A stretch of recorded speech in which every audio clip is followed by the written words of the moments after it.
अगर आप भी चाहते हैं कि आरसीएम म्यूजिक के वीडियो सबसे पहले आप तक पहुंचे, तो लाल बटन को दबा के चैनल को सब्सक्राइब जरूर करें और साथ में बेल आइकन को दबाना ना भूलें।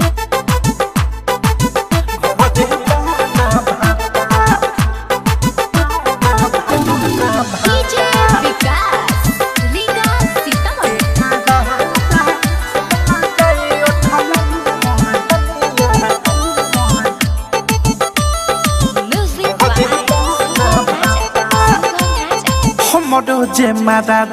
बावे नी दादा बदले ना अपन विचार हो रहेला बहारा करे ना पहाड़ा नाही सधावे सिंगार हो सधावे सिंगार हो मोडो जे मादा बावे नी दादा बदले ना अपन विचार है रहेला बहारा करे ना पहाड़ा नाही सधावे सिंगार के कादा हम लगाई उठला लिया घरे पाना भाता के कादा हम लगाई उठला लिया घरे पाना भाता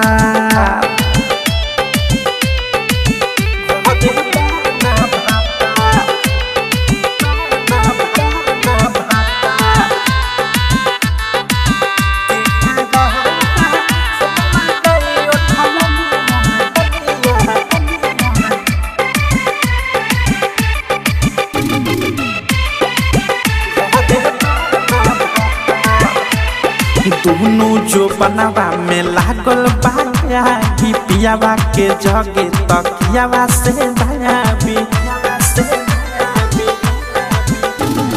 दोनों जो बनावा में लागल बाया कि पियावा के जगे तकियावा से भायाबी खोजिले सजिया पर प्यार हो खोजिले सजिया पर प्यार के कारा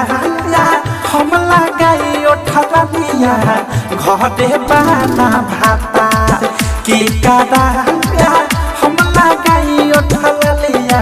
घरे पाना भाता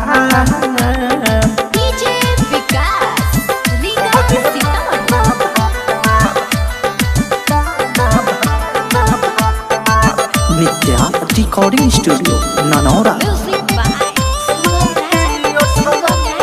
राइटर डाकेश पिया आवे ना घरे हमारी जवानी पफरी तरे